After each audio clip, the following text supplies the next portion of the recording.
Being very entitled and controlling, narcissists have no difficulty stepping all over your personal boundaries. So that's why I put together an extensive video class called This Is Me. It has 25 videos, written documents, guided questions. I'm going to teach you how to have healthy boundaries. There's a link below, and I hope you'll find it to be quite therapeutic.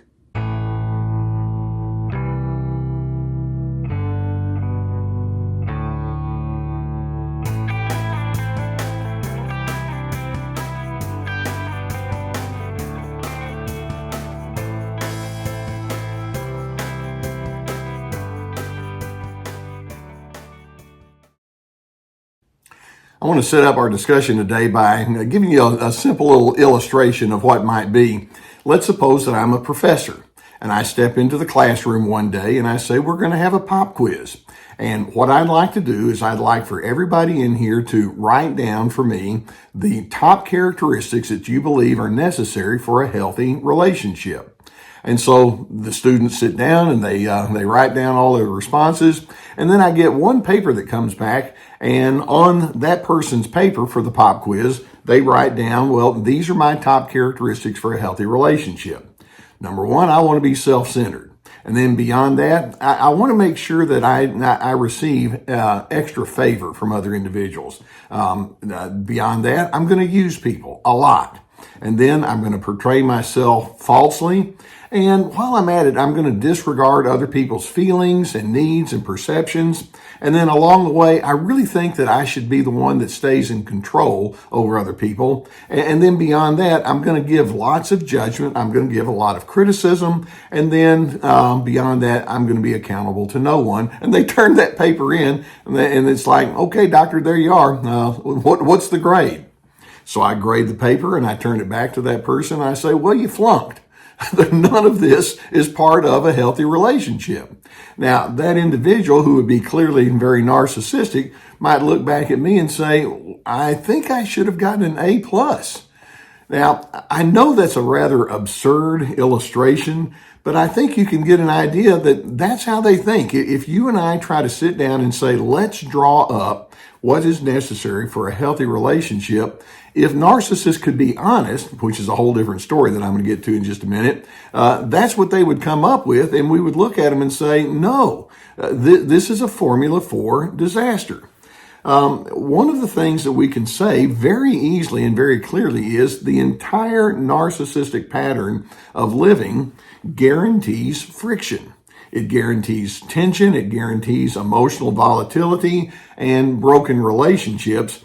And yet the narcissist doesn't see himself or herself honestly enough to acknowledge that this pattern of life that they're in is desperately wrong.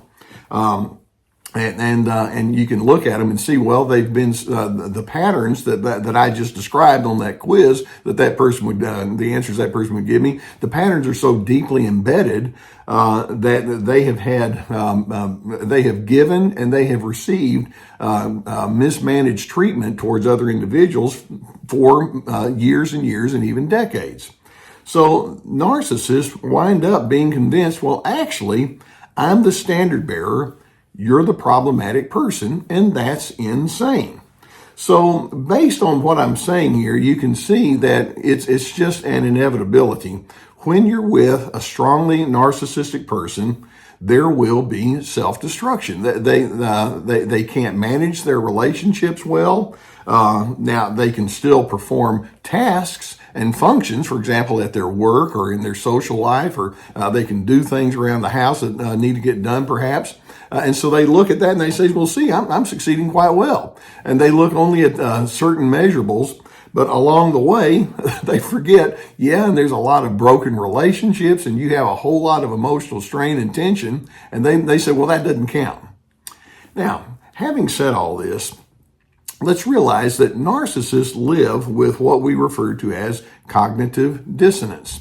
And that's what leads to the inevitable self-destruction that they bring to their own lives and then to other individuals. And when we talk about cognitive dissonance, what we're talking about is an inconsistency about what they say they are and what they say they're going to deliver versus who they actually are and how they actually conduct themselves. And so what they do is they're so tightly bound by their own rationalizations and blaming and refusing to receive input and feedback from other individuals that they have convinced themselves, well, I'm the standard bearer here, and if there's a problem, then it has to be with you, and they have no clue as to, or no willingness to be honest about how conflicted and discordant they are from the inside out. Now, let me give you an example of how this can work. There would be many times that somebody would come into my office and they have a history of being really angry and agitated, and that person can sit right there in my office and say, well, actually, I'm one of the most easygoing people you'd ever meet.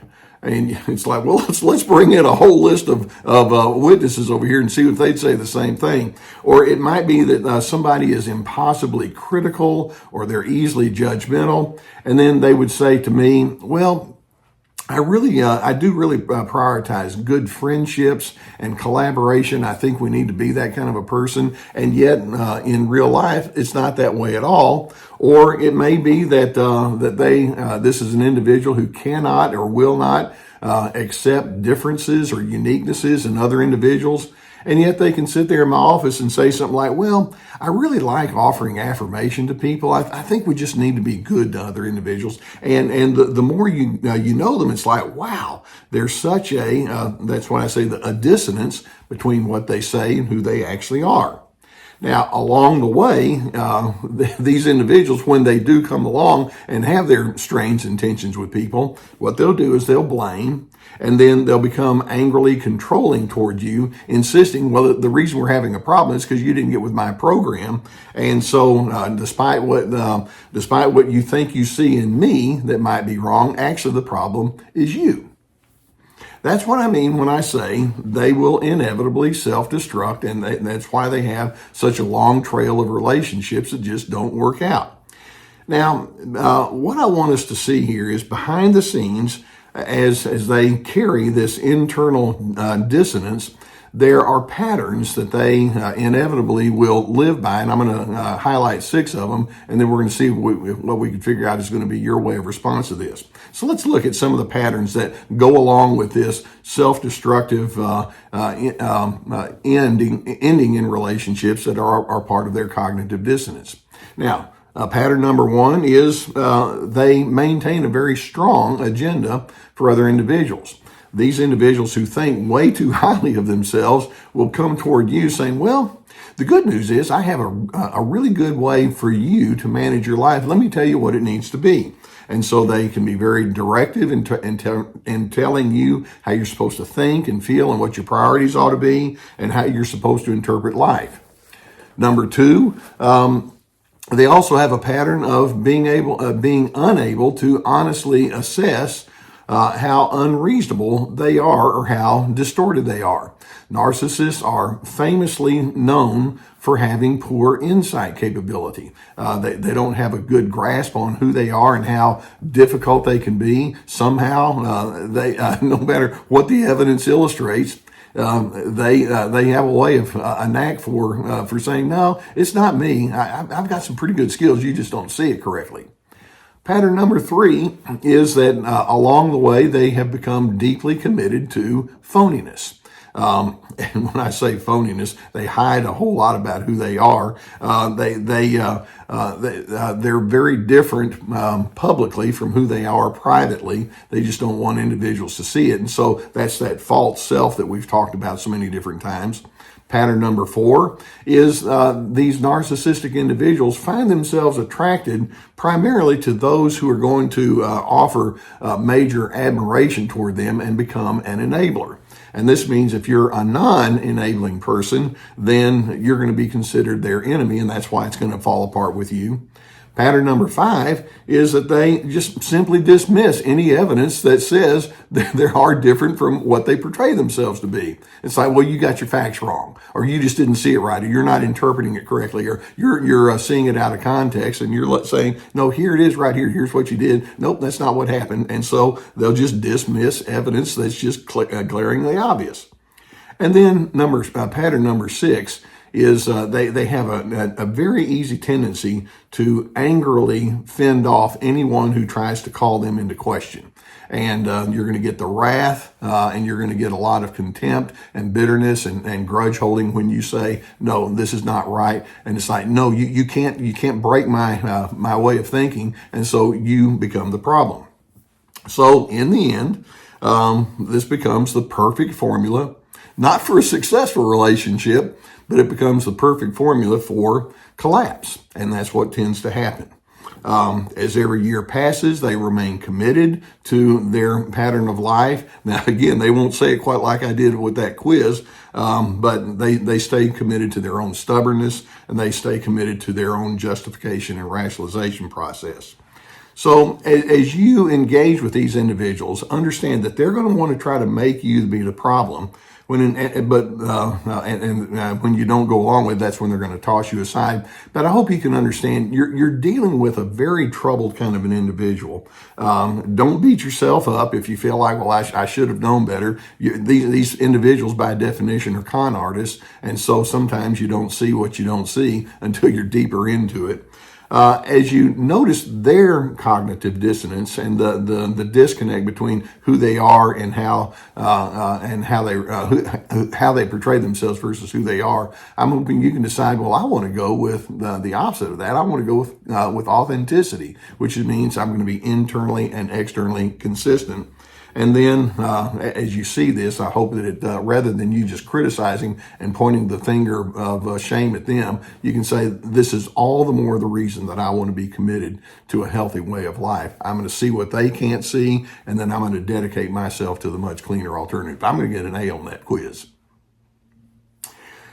Now, I hope that videos like this can give you some good awareness of what you're dealing with. If you have not already hit that subscribe button, please do so, and we're going to keep more videos coming towards you. I really appreciate it when you let me be on your journey with you. Now, many of you know that I've been sponsored for years by the people at BetterHelp.com. They're one of my primary sponsors. And as the need is there, just know that there's a whole team of licensed professional therapists. You go through the link that we have below the video here, answer a few questions, and you get to select a therapist that can work with you. It can be so helpful for you to share some of this with a trained person who can help you make sense of this. So as the need is there, please go through the link and get the assistance. Invest in yourself in that way. Now, in addition, you know that I have my online courses. You can find them on my website. Each course has at least 25 teaching videos and each video has handouts and guided questions. We have anger games. This is me. Free to be, ready, set, connect, and all of them are there are links beneath the video and on my website. Also on my website, we have access to the webinars that I produce, 90-minute PowerPoint presentations of a very different nature, along with my articles, access to my podcast, my books. So we have lots of resources for you, and I would strongly encourage you to take advantage of those.